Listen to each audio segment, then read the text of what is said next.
Before I begin, this is not a video about trying to explain COPPA. There are a lot more people that have way better understanding of the whole situation than me, that have already made very detailed videos on what is going on at YouTube regarding COPPA and the new terms of service guidelines lately. So watch those instead.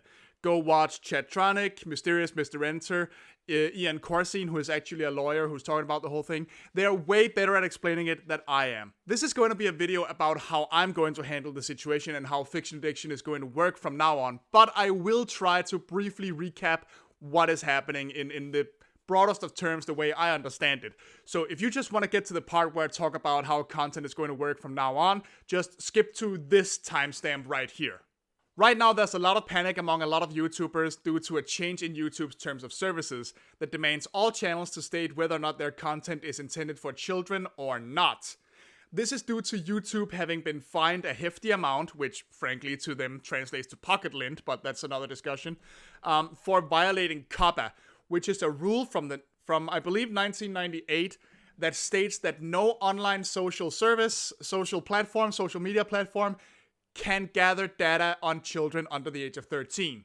And YouTube has been doing that despite the fact that YouTube has stated to not allow anyone under the age of 13 to have an account. They have been violating this law for a while by allowing there to be child YouTubers, by constantly pushing to make the platform more family friendly, which is why you've seen a lot of creators that swear or discuss adult themes get quietly demonetized, and you've probably seen a lot of them make a lot of videos complaining about this for good reason. The real reason a lot of people are panicking about this is because YouTube responded to this fine by basically shifting blame to the creators. They have made a set of very, very strict guidelines on what is considered content marketed at children. They list things like having colorful characters in your thumbnails, or anything cartoony or animated, or having youthful lingo, and any such thing. And they have given themselves the power to basically say that if you state your content is not for children, but they deem that it is, they can recorrect it, and then the FTC, if they see that video, can say, hey, this looks like it's marketing itself to kids, but it's clearly not for kids, and then fine you a hefty amount.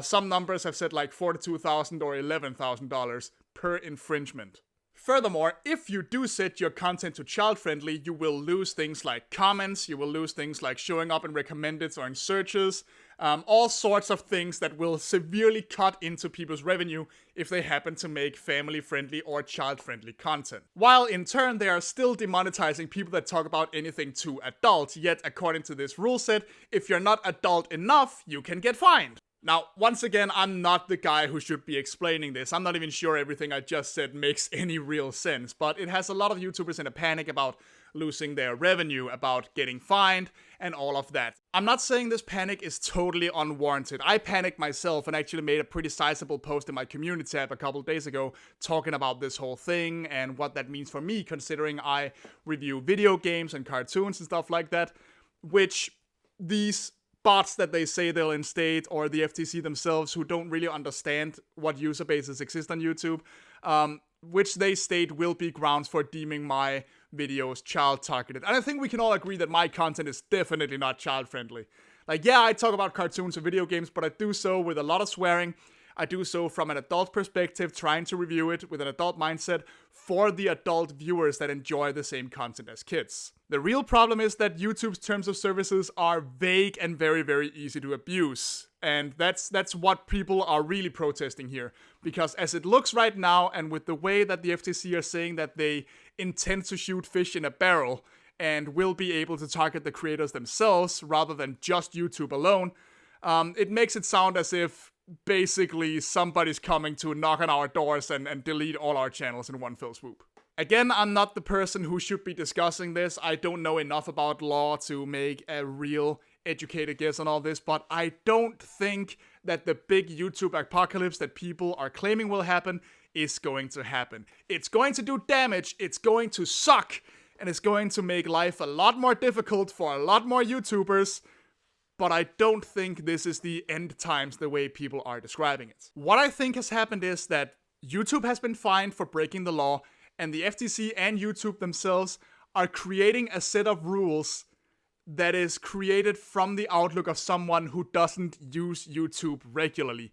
They're not aware that adult audiences exist for supposedly kid-themed media. They're not aware that a lot of animation or a lot of games are made for adults as well as kids.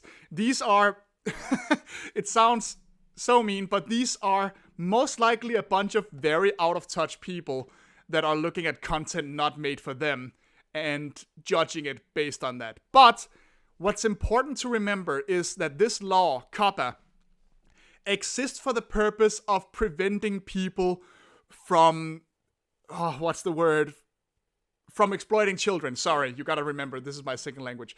This is made to prevent people from having those channels where they have their kid review things and then rake in all the money for themselves. This is a law that exists to prevent people from tricking children under 12 into spending a lot of money on merchandise targeted specifically towards them.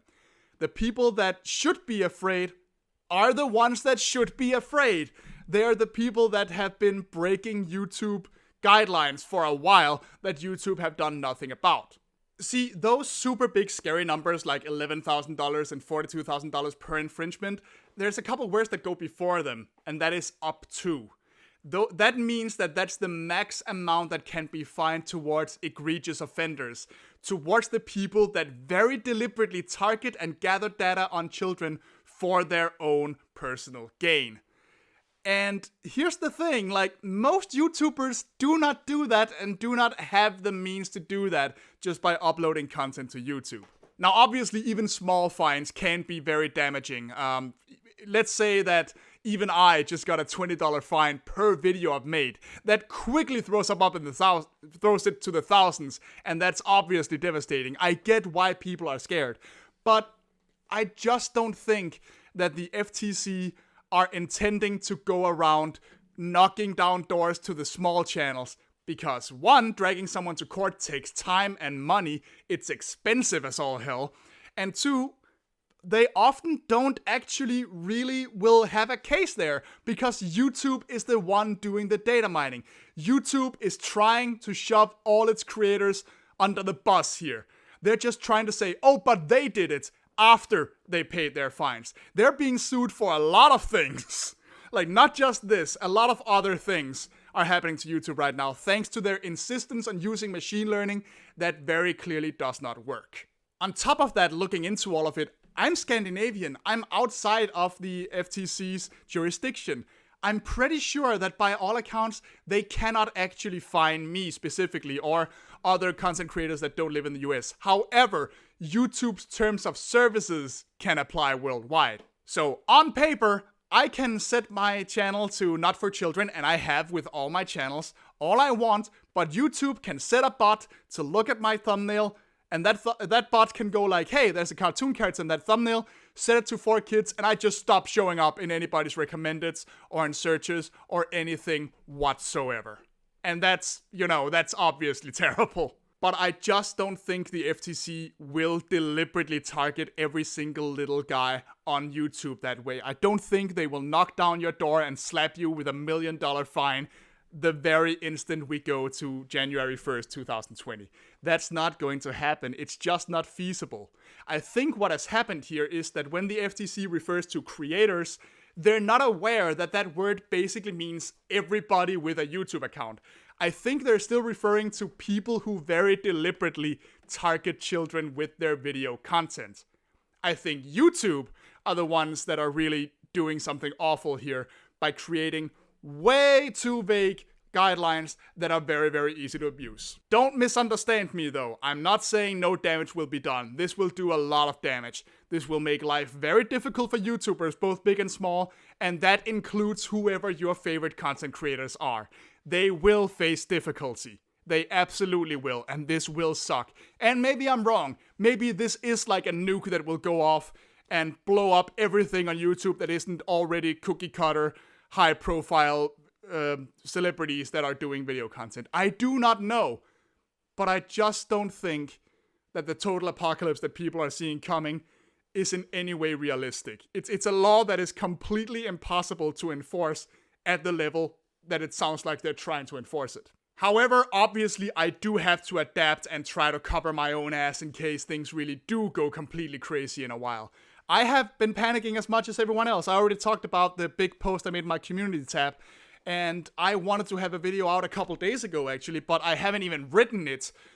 Both because of other things that caused a setback in that, and being distracted by Pokemon Shield, but that's a different story, and because of sheer stress from this. I spent like 2 days just watching videos, trying to read up on this, trying to understand what the hell is going on. And it has been rough, but I think I have some matter of plan for what I'm going to do going forward. I don't want to stop creating content.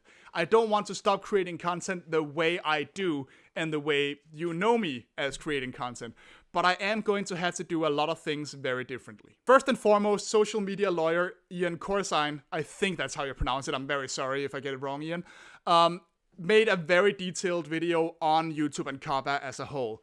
He has also made a legal disclaimer that YouTubers can put in their descriptions that basically say, no, I am not trying deliberately to gather data on children. That is all YouTube's fault if that happens. And I'm obviously going to have to put that in my video descriptions, and I might have to put it at the very beginning of my videos as well, just in case I'm subjected to any kind of manual review. And that sucks. I wish stuff like that wasn't necessary. I wish I wouldn't have to start all my videos with a Beavis and Butthead style, this is obviously not an evil scheme disclaimer, but that might very well happen. On top of that, you've noticed over the last half a year or so that I've been doing my game streams and art streams on YouTube, rather than on Twitch or Picardo or wherever I did before.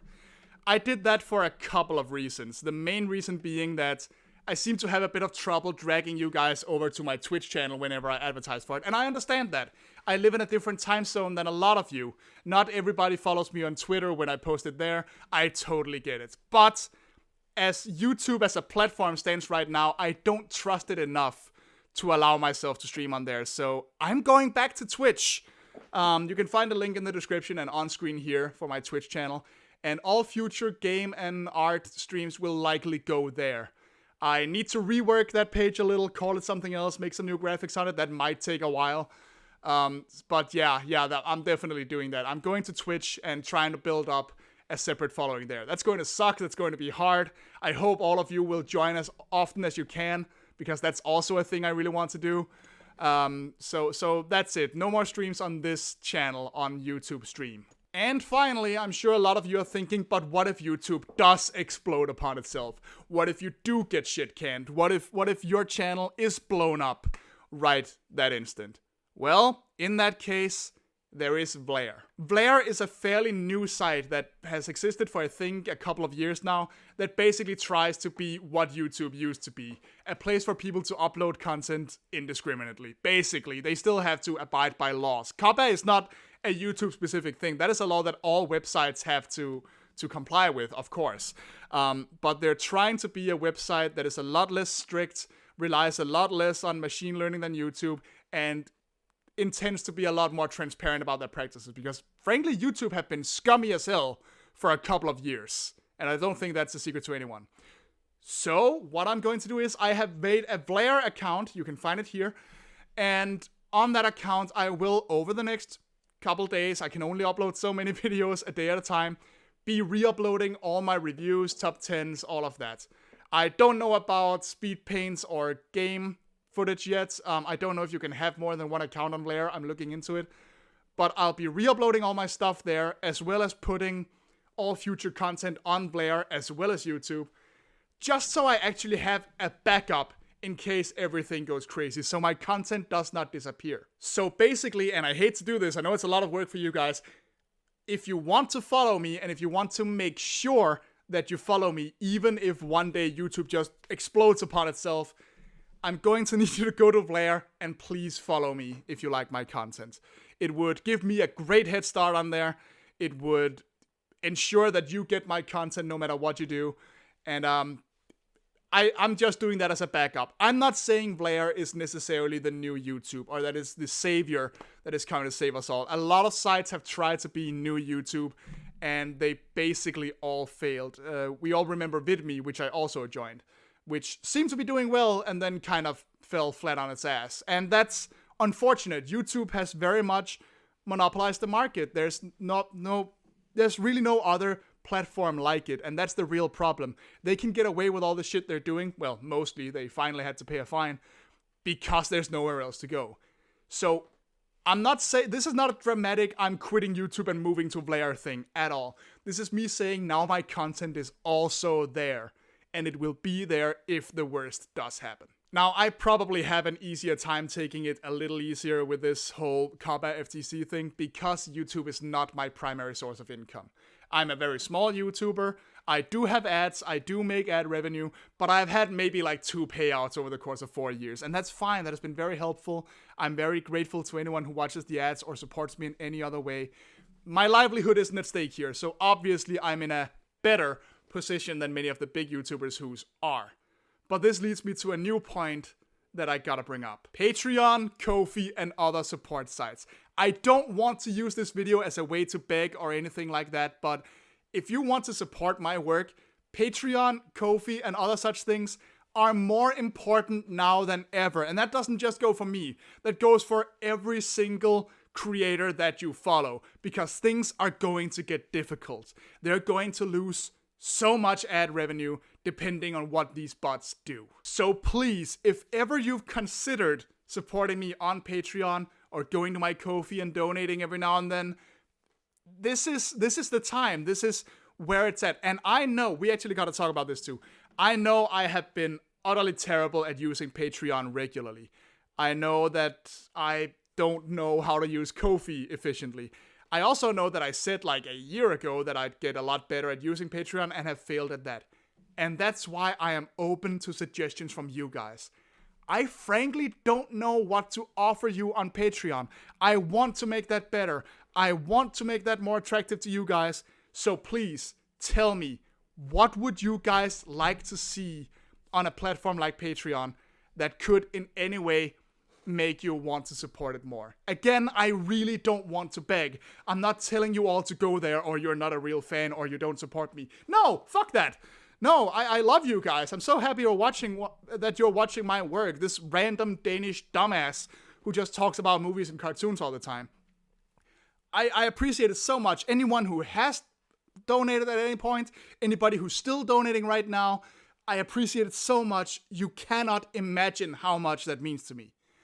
What I'm saying is, I can no longer count on ads. I can risk not showing up in searches. I need your help. So aside from that, from just supporting if you can and if you want to, remember those two things, if you can and if you want to. I'm not asking anything else.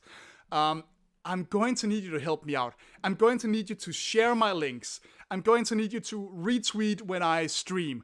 I'm going to ask you to recommend my videos to anyone you think might enjoy them.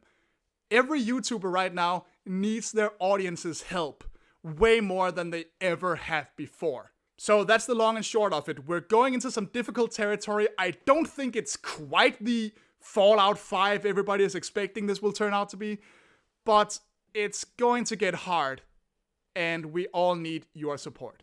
So, I've been talking your ear off for a while now, so let's sum up for a second. I'm going to keep posting on YouTube, but I will most likely have to add legal disclaimers just to make a better case for myself if worse comes to worse. I will also be uploading my content to another platform called Blair, and you can find my channel link in the description below.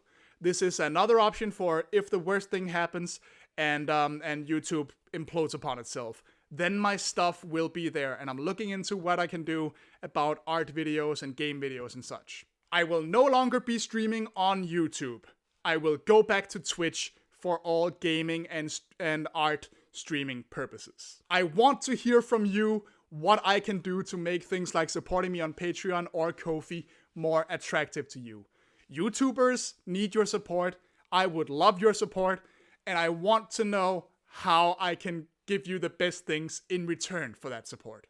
So yeah, this was a very long and very serious vlog about what's going on right now, and I'm really happy you stuck with me so far.